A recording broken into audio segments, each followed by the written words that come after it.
하나님 우리 아버지, 말씀과 더불어 우리와 함께하여 주옵소서. 종이 무슨 재주로 말씀을 전하겠습니까? 많은 어찌하겠습니까? 도와주옵소서. 예수님 이름으로 기도하옵나이다. 아멘.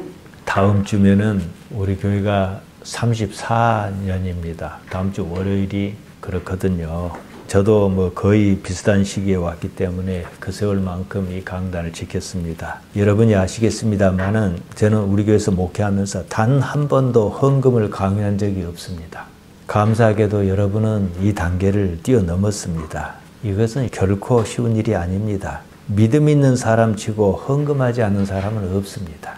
헌금하지도 않으면서 믿음 있는 사람도 없습니다. 헌금하는 그 자체가 자신이 감당해야 할 헌신이기 때문입니다. 하나님이 좋은데 어떻게 헌금 안 하겠습니까? 교회에서 봉사활동이나 무슨 일을 맡는 것만이 헌신은 아닙니다. 교회는 교인의 의무가 있어요. 그 중에서 예배, 봉사, 헌금 이 세 가지는 빠지지 않습니다. 교회를 맡은 목사는 교회를 성장시키고 싶어 합니다. 어떻게든 교인의 마음을 교회에 붙들어 두는 것이 목회에서는 중요합니다. 마음이 어디에 가 있는가 이 문제예요. 예수님께서도 이 말씀을 하셨습니다. 누가복음 12장 34절에 보면 너희 보물이 있는 곳에는 너희 마음도 있으리라 그러셨습니다. 사람의 마음이 어떠한가 그것을 지적하신 겁니다. 헌금을 많이 한 사람이 교회를 많이 생각합니다. 알고 그랬든지 모르고 그랬든지 이 때문에 교회 강단은 헌금을 강요합니다.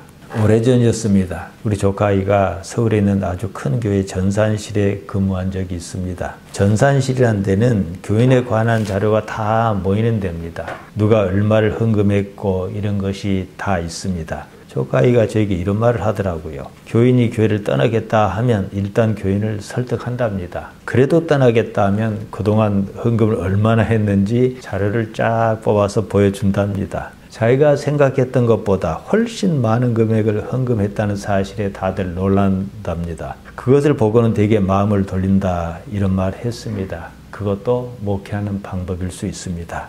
목회가 교회를 성장시키는 것이라면, 목회가 교회를 크게 키우는 것이라면 목회자로서 저는 빵점입니다.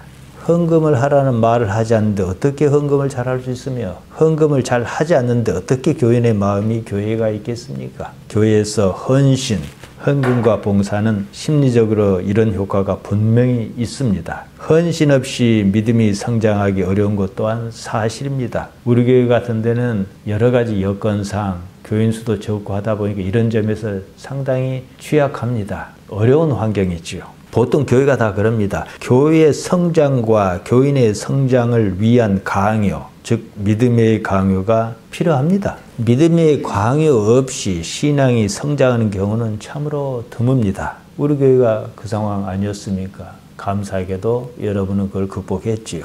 제가 추구한 바가 이것이었습니다. 자유 때문이었습니다. 여러분의 헌금은 여러분의 자유로운 판단에 따른 선택이었습니다. 비록 더딜지라도 그렇게 왔습니다. 헌금을 하느니 마느니 이런 문제가 여러분의 자유를 침해하지 않았습니다. 저는 목회하는 내내 여러분이 그러한 자유를 잃지 않도록 주의했습니다. 강단에 헌금을 드릴 때도 한 번도 이름을 불러본 적이 없습니다. 심지어 예배조차도 여러분이 자유롭기를 원했습니다. 예수님께서 그런 말씀을 하시지 않았습니까? 안식일이 사람을 위하여 있는 것이지 사람이 안식일을 위하여 있는 것은 아니라고 말입니다. 마가복음 2장 28절에 나옵니다. 종교에서 강요는 매우 중요한 요소입니다. 앞서 말씀드렸습니다. 믿음의 강요는 종교를 확장하는 데 매우 유리하게 작용합니다. 결속력으로 뭉치게 합니다. 그 종교의 가치, 신념에 집중하게 합니다. 신천지 같은 이단이 어떻게 하는지 한번 보십시오. 쉴 틈을 주지 않습니다. 정신을 차릴 수 없도록 내몹니다. 무엇이 이상하다 싶어도 무엇이 이상한지 생각할 기회가 없습니다. 어디에 홀린 듯 거기에 매이고 깊이 또 빠집니다. 열심, 결속, 헌신 이런 것으로 자신을 형성합니다. 갑자기 성장한 대형 교회가 다 그런 식입니다. 교인은 강요에 내몰린 그것이 믿음이라고 생각합니다. 그중 일부가 믿음인데 말입니다. 그 믿음을 확대하는 거예요. 엄밀히 말씀드리면 강요에 의한 믿음은 그 자체가 믿음은 아닙니다. 순수하지 않기 때문입니다. 그냥 폭력입니다. 요즘 하는 말로 가스라이팅입니다. 개인에게서 자유를 빼앗는 것, 이것이 이단이든 무엇이든 그 종교를 확장시킨 데는 유효적절한 방법입니다. 그 내면을 들여다보면 믿음으로 포장한 강요가 있었다는 사실입니다. 아주 큰 문제는 교회라고 하는 집단은 있는데 개인은 사라진다는 겁니다. 사도행전 4장 말미에는 바나바 이야기가 나옵니다. 이어서 사도행전 5장에 아나니아와 삽비라 사건이 나옵니다. 바나바가 자기 소유의 밭을 팔아 내놓았습니다. 당시 교회 분위기가 그랬습니다. 아나니아와 그 안에 삽비라가 그것을 보았을 것입니다. 그들도 소유를 팔아 내놓았습니다. 그 값에서 얼마를 감추고 일부만 내놓았다고 합니다. 여기에 대하여 베드로가 마구 책망했습니다. 사도행전 5장 3절에서 4절입니다. 베드로가 가로되 아나니아야 어찌하여 사탄이 내 마음에 가득하여 내가 성령을 속이고 땅값 얼마를 감추었느냐. 땅이 그대로 있을 때는 내 땅이 아니며 판 후에도 내 마음대로 할 수가 없더냐. 어찌하여 이 일을 내 마음에 두었느냐. 사람에게 거짓말한 것이 아니요 하나님께로다. 그래서 죽었어요 이들이. 여기서 성령이란 말이 나옵니다. 푸니마토 하기온이라 했습니다. 거룩한 영, 성령 맞습니다. 아나니아가 하나님의 영, 거룩한 영을 속였다는 겁니다. 땅값 일부를 감추고 전부를 헌금한 것처럼 그렇게 했다 이 말입니다. 안 한 것보다 낫지 않느냐 이렇게 생각할 수 있습니다. 그게 아닙니다. 교회 분위기에 휩쓸려 마음에도 없는 헌금을 했다는 얘기입니다. 누가 헌금하라고 강요하지 않았습니다. 자기 마음대로 할 수 있었습니다. 마음대로 해서 마음이라고 번역한 말 엑수시아입니다. 선택의 자유를 말합니다. 무엇을 하는 능력입니다. 옛날 성경에는 임의로 이렇게 번역했습니다. 자기가 하고 싶은 대로 임의로 할 수 있었다는 겁니다. 아나니아와 삽비라는 자기 마음대로 할 수 있는 자유가 없었습니다. 교회의 분위기, 그 분위기가 믿음의 강요였습니다. 교회에서 부흥회라도 열리면 어떻게 합니까? 그러지 않습니까? 남을 의식해서 헌금하는 경우가 있습니다. 부흥회를 주최하는 측에서 일부러 그것을 조장하기도 합니다. 핑계는 좋습니다. 교회 내 신앙을 향상시키기 위해서 말입니다. 누구는 2천만 원짜리 피아노를 샀다네 그러지 않습니까? 그런 것은 믿음이 아닙니다. 믿음을 가장한 강요입니다. 본인에게는 외식입니다. 아나니아와 삽비라의 경우 육체가 헌금할 것을 요구했습니다. 그들 내외는 육체의 요구에 따라 헌금했습니다. 육체가 강요한 믿음을 가장했다는 것입니다. 그런 사실이 금세에 드러났습니다. 헌금하려고 소유를 팔았습니다. 막상 돈을 만지니까 아깝다는 생각이 들었습니다. 육체가 그럽니다. 헌금하는 것을 선택하는 자유, 엑수시아가 없었던 겁니다. 자기들 임의로 할 수 없었습니다. 육체의 노예였습니다. 베드로가 바로 이것을 맹비난했던 겁니다. 헌금한다고 다 옳은 게 아니라 이 말이에요. 육체 요구에 따라 했다 그러면은 비난받아 마땅하다 이 말입니다. 하나님께서 무슨 돈을 요구하시겠습니까? 나 자신의 마음을 드리는 겁니다. 거기에는 어떠한 강요도 들어설 틈이 없습니다. 믿음이든 무엇이든 그것을 핑계로 강요가 있었다면 그것을 사탄의 짓이라 이런 겁니다. 영혼이 육체에 팔려 자유를 잃었습니다. 자유를 잃은 사람은 살아있어도 죽은 사람입니다. 자유를 잃은 삶은 실제 삶이 아니라 거짓 삶을 사는 겁니다. 자유를 잃은 신앙은 겉모습은 신앙으로 포장했지만 사실은 신앙이 아닙니다. 그 자체가 외식입니다. 순천역을 운전하며 지나는 중이었습니다. 한 여자가 이른시 하듯 요새는 뭐 더러 그러지 않습니까? 커다란 광고판을 목에 걸고 서 있었습니다. 거기에 무료 성경 공부 어쩌고 쓰여 있었습니다. 아마 신천지가 아닌가 싶습니다. 여자의 얼굴에 무슨 의무감이 가득해 보였습니다. 그렇게 해야 한다는 자기 육체의 요구에 내몰려 그런 겁니다. 이런 경우에 자기는 자유로운 판단에 따라 그런 선택을 했다고 믿습니다. 사실은요, 자기가 잘 모르는 그 무엇인가의 강요에 의해서 그러고 서 있는 것입니다. 그러는 것을 자신은 믿음이다 이렇게 생각합니다. 자신이 처한 환경이라는 사기꾼의 덫에 빠진 겁니다. 본인은 그것을 못 느낍니다. 어쩌다 깨닫고 거기서 빠져나오면 그때서 느낍니다. 내가 왜 그런 데 빠졌는가 하고 말입니다. 이단에서 빠져나온 사람이 하는 이야기가 다 똑같습니다. 신앙이 어쩌고 말은 그럴듯하게 하면서 헌금에 인색한 사람이 덜어 있기는 합니다. 그건 신앙이 없는 겁니다. 목사로서 어떤 사람은 헌금을 좀 하는 것이 그 사람에게 좋겠다 싶은 경우가 가끔 있습니다. 그 사람의 신앙을 위해서 말이에요. 그런 마음이 굴뚝 같아도 그렇게 저는 말하지 않습니다. 제가 그러지 못하는 데는 이유가 있습니다. 헌금으로 인해서 그 영혼이 자유를 잃을까 하는 것 때문입니다. 누구든지 자신의 영혼이 자신이 처한 삶의 상황에 매이는 것은 좋지 않습니다. 어떤 경우에도 인간의 영혼은 푸시케는 자유로워야 합니다. 이것이 우리 기독신앙의 가치입니다. 예수님의 복음이 전하는 겁니다. 대개는 이것을 잘 모릅니다. 관심도 없습니다. 이번 계엄 사태로 우리나라는 또 한 번의 도약기를 맞이했습니다. 우리나라는요, IMF라고 하는 국제통화기금에서 금융지원을 받았던 적이 있었습니다. 다들 금가락지 빼서 내고 그랬습니다.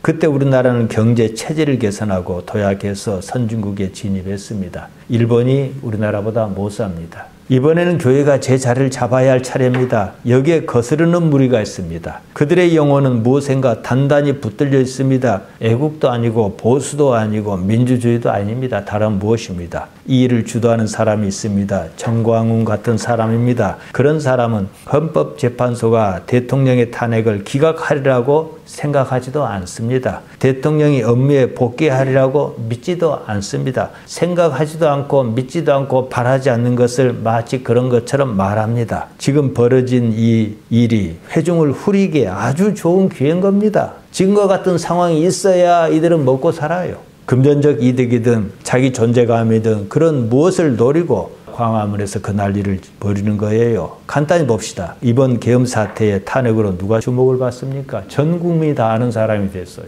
지금 수많은 사람이 대통령을 구해야 한다고 아스팔트에 주저앉았습니다. 소위 아스팔트 교인이라 그럽니다. 그들을 면면히 보면 무엇인가 휘둘려 있어요. 영혼이 자유를 잃었습니다. 자기 의지가 보이지 않습니다. 믿음을 강요합니다. 거기에 볼모로 잡혔습니다. 알고 그랬든 모르고 그랬든 모든 이단이 그런 것처럼 정광훈 같은 사람은 이것을 노린 겁니다. 여러 가지로 헌금을 강요합니다. 헌금도 모자라 자식에게 무슨 통신 사업을 맡기고 화장품 사업을 또 맡기고 그래가지고 그것이 애국하고 선교하는 것이라고 합니다. 수많은 사람이 거기 이렇게 저렇게 얽혀 있습니다. 정신적으로 경제적으로 얽혀 있다 보니까 막상 빠져나가려고 하면 빠져나오기가 어려운 거예요. 모든 이단을 보세요. 돈과 사업과 이런 걸로 다 얽혀 있지 않습니까? 빠져나오기 힘든 구조입니다. 결정적으로 회중은 영혼을 빼앗겨 자유를 잃었다는 겁니다. 영혼이 자유로운 사람은 무엇이든지 언제든지 그만둘 수 있습니다. 자기 자신조차도 그만둘 수가 있습니다. 그러니까 우리는 무엇이든지 매이지 않는 연습을 매일처럼 하루에 한 번 정도는 해야 해요. 나 자신에게도 말이지요.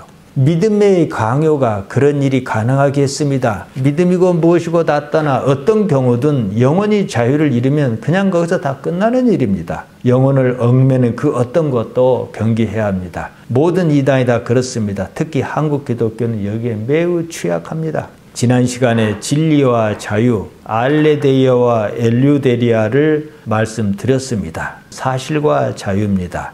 요한복음 8장 32절에서 예수님께서 이렇게 말씀하셨습니다. 진리를 알지니 진리가 너희를 자유롭게 하리라. 진리, 알레데이아입니다. 제가 수없이 강조합니다.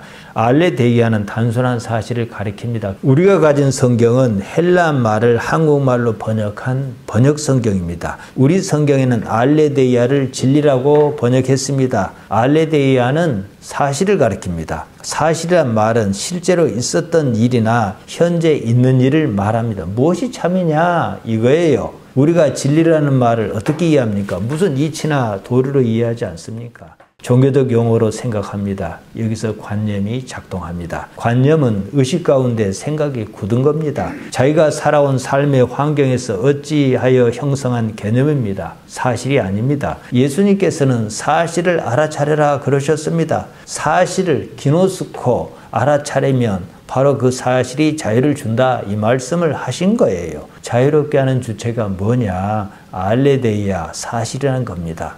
사실 그 자체가 자유롭게 하는 능력이 있다 이 말씀입니다. 예수님의 말씀을 자기 관념에 따라 이해할 것이 아닙니다. 올바르게 이해해야 합니다. 예수님께서 엘류데리아 자유를 말씀하셨습니다. 그러면 우리는 자유를 추구하는 것이 마땅합니다. 무엇이 자유로워야 하는가 생각해야 합니다. 영혼이 자유로운가 이 문제입니다. 자신의 푸시케가 자신의 영혼이 아무 것에도 매이지 않아야 한다는 겁니다. 푸시케가 자유를 잃었습니다. 육체에 매였습니다. 그 상태를 가리키는 말이 있습니다. 하마르티아입니다. 예수님께서 그 말씀을 하셨습니다. 요한복음 8장 34절에서 35절에 나옵니다. 죄를 범하는 자마다 죄의 종이다 이러셨습니다. 예수께서 대답하시되 진실로 진실로 너희에게 이르노니 죄를 범하는 자마다 죄의 종이라. 종은 영원히 집에 거하지 못하되 아들은 영원히 거하나니 이러셨습니다. 하마르티아의 노예 상태로 있는 그 사람은 영원히 집에 거하지 못한다. 이렇게 말씀하셨습니다. 하마르티아의 매 사안이 어찌하여 볼 수 없는 겁니다. 그 삶으로서는 멸망에 이를 뿐입니다. 영원이란 말이 나옵니다. 아이온입니다. 원래 이 말은 생명력이나 생명을 가리키는 말입니다. 고대 그리스 사회에서 호메로스 같은 사람은 아이온과 푸시케를 비슷한 의미로 사용했습니다. 우리 성경에서 푸시케는 보통 영혼으로 번역하는데 목숨이라는 뜻으로 쓰일 때가 있습니다. 누가복음 12장에 보면요. 예수님께서 어리석은 부자의 비유를 말씀하셨습니다. 부자는 재산을 많이 가졌습니다. 그 때문에 자기 삶에 매우 만족했습니다. 이렇게 말하는 거예요. 누가복음 12장 19절입니다. 또 내가 내 영혼에게 이르되 영혼아 여러 해 쓸 물건을 많이 쌓아두었으니 평안히 쉬고 먹고 마시고 즐거워하자 하리라. 여기서 영혼이라고 번역한 말이 바로 푸시케입니다. 부자는 곧 죽을 것입니다. 그러면 그 많은 재물이 누구 것으로 돌아가겠느냐 이러신 겁니다. 누가복음 12장 20절입니다. 하나님께서는 이르시되 어리석은 자여 오늘 밤에 내 영혼을 도로 찾으리니 그러면 내 준비한 것이 누구 것이 되겠느냐 하셨으니 여기서도 영혼 푸시케입니다. 푸시케는 목숨이란 뜻으로 쓰였습니다. 여기서 보듯 영원을 추구하는 아이온과 영혼을 뜻하는 푸시케는 의미의 줄기가 같습니다. 부자가 죽습니다. 목숨이 끊깁니다. 부자는 그것도 모르고 그 많은 재물이 자기 목숨을 보존하리라고 생각했다는 겁니다. 목숨을 보존한단 말은 삶이 영원하리라는 말입니다. 상식적으로 생각해야 합니다. 재물이 어떻게 영원한 삶을 보장하겠습니까? 이런 것은 이성적으로 이해합니다. 그런데 대개는요, 실제로는 이해하려고 하지 않습니다. 육체에 매여서 그런 겁니다. 육체가 그렇게 생각하도록 합니다. 그런 육체의 생각을 믿은 겁니다. 이러한 상태가 바로 하마르티아의 매인 삶입니다. 하마르티아의 노예로 사는 삶입니다. 자유가 없는 삶입니다. 육체에 휘둘려서 육체가 이러자면 이러고 저러자면 저러고 심지어 헌금하는 것보다 육체가 헌금하자 하면 헌금하고 좀 아까우니까 빼라 그러면 또 빼고 자기가 없는 거예요. 예수님께서 분명하게 말씀하셨습니다. 하마르티아의 노예로 사는 사람은 영원히 집에 거하지 못한다 그러셨습니다. 그러는 사람은 정작 자신이 자유가 없다는 사실조차 느끼지 못합니다. 얼마나 심각합니까? 집 오이키아입니다. 거처를 가리킵니다. 거하단 말 매노입니다. 머무른다는 뜻입니다. 집에 산다 이 말입니다. 이 말이 무슨 뜻이겠습니까? 삶 곧 존재하는 그 상태, 실존을 가리킵니다. 자유를 말씀드렸습니다. 영혼이 자유로운가 이겁니다. 영혼이 자유롭다는 말은 푸시케가 하마르티아에 매여있지 않은 삶을 말합니다. 그 상태가 바로 영생이라는 거예요. 자유는 실존의 상태를 말합니다. 나라고 하는 존재가 실제로 산다 이겁니다. 사람이 만일 자기 육체에서 자유로우면 하마르티아에서 자유롭다면 자기가 하고 싶은 대로 해도 아무런 문제가 없습니다. 왜냐? 육체의 요구에 따라 하는 게 아니기 때문입니다. 이것이 곧 영생으로 이어지는 길목의 개념입니다. 이만큼 중요합니다. 지금 사는 이 삶이 정말로 자유로운가? 여기서 출발합니다. 우리가 교회에서 흔히 하는 말이 있습니다. 죄에서 벗어났다. 죄사함을 받았다. 그러지 않습니까? 하마르티아에 매여 살았는데 거기서 벗어나 자유롭단 말이 아니겠습니까? 여기서 핵심은 하마르티아가 아니라 자유 곧 엘류데리아입니다. 사도 바울은 로마서 8장 21절에서 이렇게 말했습니다. 그 바라는 것은 피조물도 썩어짐의 종노릇 한 데서 해방되어 하나님의 자녀들의 영광의 자유에 이르는 것이니라.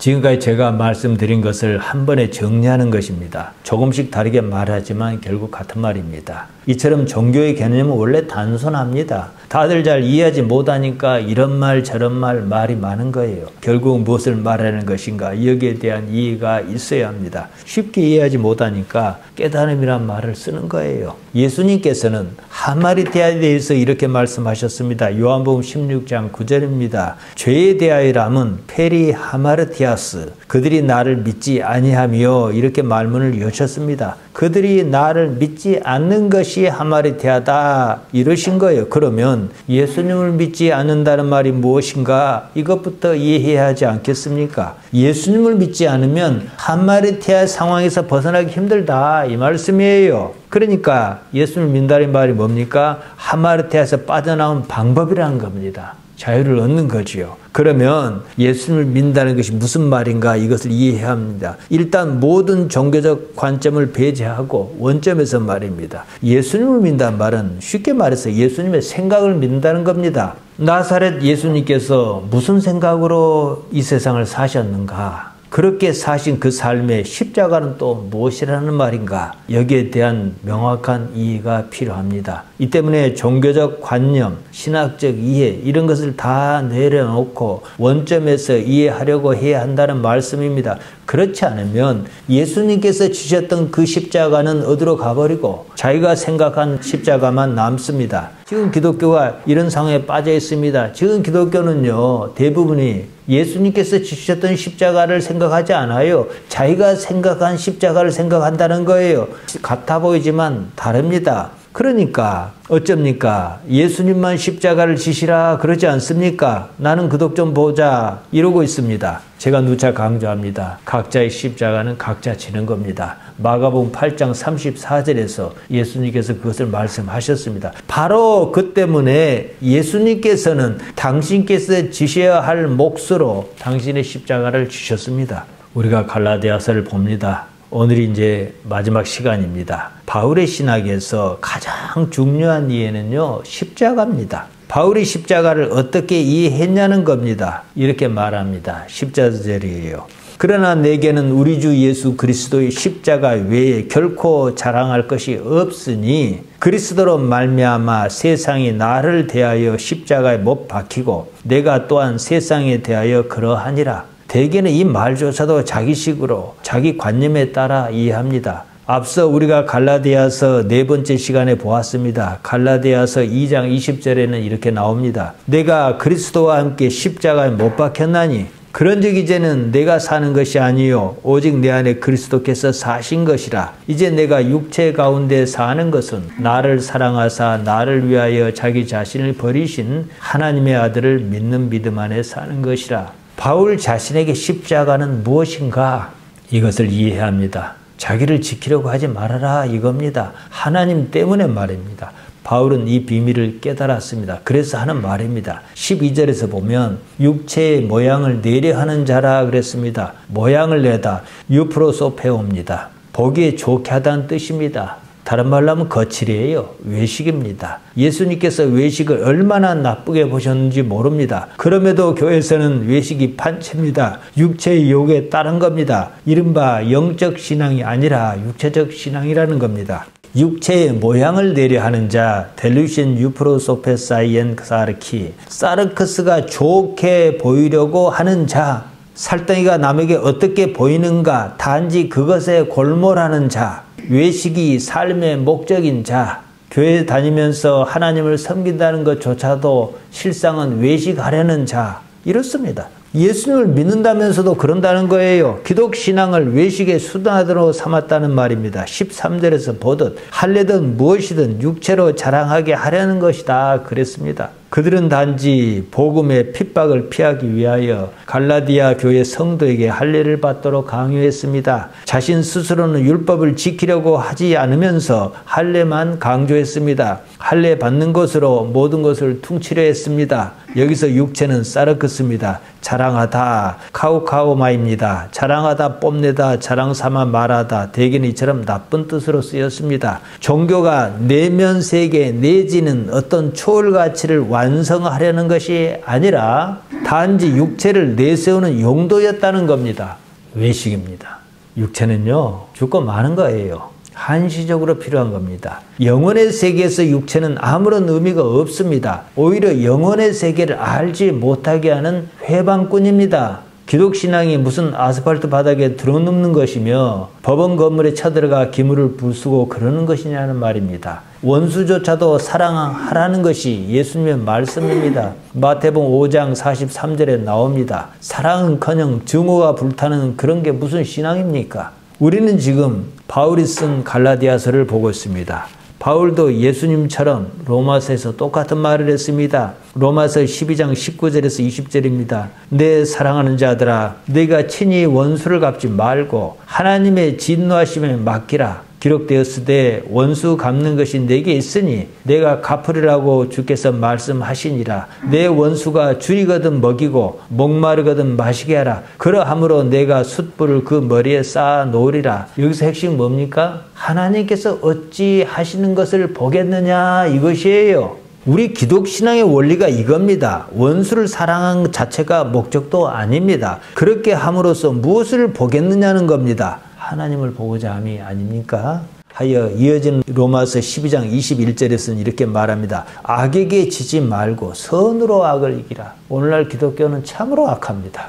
악으로 악을 이기란 말이 아닙니다. 어떠한 경우에도 반드시 선을 수단으로 삼아야 한다는 겁니다. 법원에 쳐들어가 기물을 부수고 그러라 하지 않았습니다. 자칭 기독교 지도자라는 일부 인사는 그러는 것을 옹호하고 부추깁니다. 무엇에 홀려도 단단히 홀린 겁니다. 14절입니다. 그러나 내게는 우리 주 예수 그리스도의 십자가 외에 결코 자랑할 것이 없으니 그리스도로 말미암아 세상이 나를 대하여 십자가에 못 박히고 내가 또한 세상을 대하여 그러하니라. 세상이 나를 대하여 십자가에 못 박혔다. 내가 또한 세상을 대하여 그러했다. 그랬습니다. 이게 무슨 말인가 싶습니다. 나는 세상을 버렸고 세상은 또한 나를 버렸다, 이 말입니다. 빌립보서 3장 5절에서 9절을 보면 바울이 왜 이런 말을 했는지 그 개념이 잘 잡힙니다. 나는 8일 만에 할례를 받고 이스라엘 족속이요 베냐민 지파요 히브리인 중에 히브리인이요 율법으로는 바리새인이요 열심으로는 교회를 박해하고 율법의 의로는 흠이 없는 자라. 그러나 무엇이든지 내게 유익하던 것을 내가 그리스도를 위하여 다 해로 여길 뿐더러 또한 모든 것을 해로 여김은 내 주 그리스도 예수를 아는 지식이 가장 고상하기 때문이라. 내가 그를 위하여 모든 것을 잃어버리고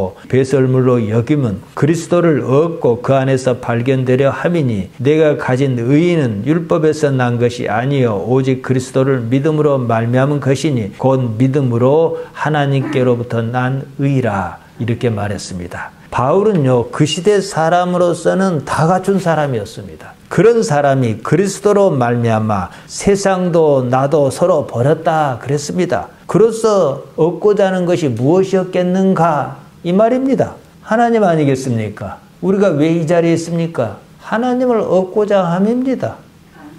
바울은 그리스도의 사건으로 말미암아 하나님을 얻고자 했습니다. 이것을 이해하지 못하면 기독신앙은 하나만 한 겁니다. 아무런 유익이 없습니다. 오히려 세상에 거치는 것뿐입니다. 오늘날 한국 사회에서 기독교인의 신앙생활은 교회 생활로 완벽하게 대체했습니다. 예수님의 말씀은 목사님의 말씀으로 완벽하게 대체했습니다. 믿음은 곧 오기로 대체했고 깡을 부리는 것으로 대체했습니다. 바울은 세상에 대하여 죽었고 세상은 바울에 대해서 죽었다 그랬습니다. 세상에 대해서 아무런 관련이 없다, 이 말입니다. 바울도 세상도 그리스도로 말미암아 십자가에 못 박혔습니다. 그로써 얻고자 하는 것은 단 하나였습니다. 하나님이었습니다. 이처럼 하나님에 대하여 간절한가 스스로 질문해야 합니다. 상식적으로 생각해 보십시오.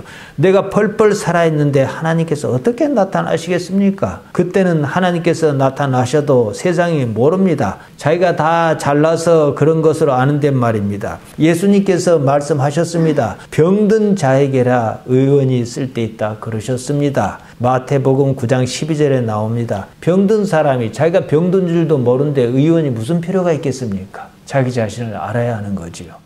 그리스도인의 능력은요, 십자가로 나타납니다. 십자가는 장식품이 아닙니다. 고린도전서 1장 18절에서 바울은 십자가의 도를 이야기했습니다. 십자가의 도가 멸망하는 자에게는 미련한 것이요, 구원을 받는 우리에게는 하나님의 능력이라 그랬습니다. 십자가가 곧 능력을 경험하는 방법이다, 이 말입니다. 제가 누차 말씀드렸습니다. 여기서 도라는 말은 로고스입니다. 십자가의 로고스다, 이 말입니다. 보통 로고스를 뭐라 번역합니까? 말씀이라고 번역합니다. 로고스는요, 하나님께서 태초부터 가지고 계셨던 어떤 계획, 섭리가 말씀으로 드러난 것을 말합니다. 그러니까 십자가를 져야 하는 거예요. 십자가가 로고스니까요.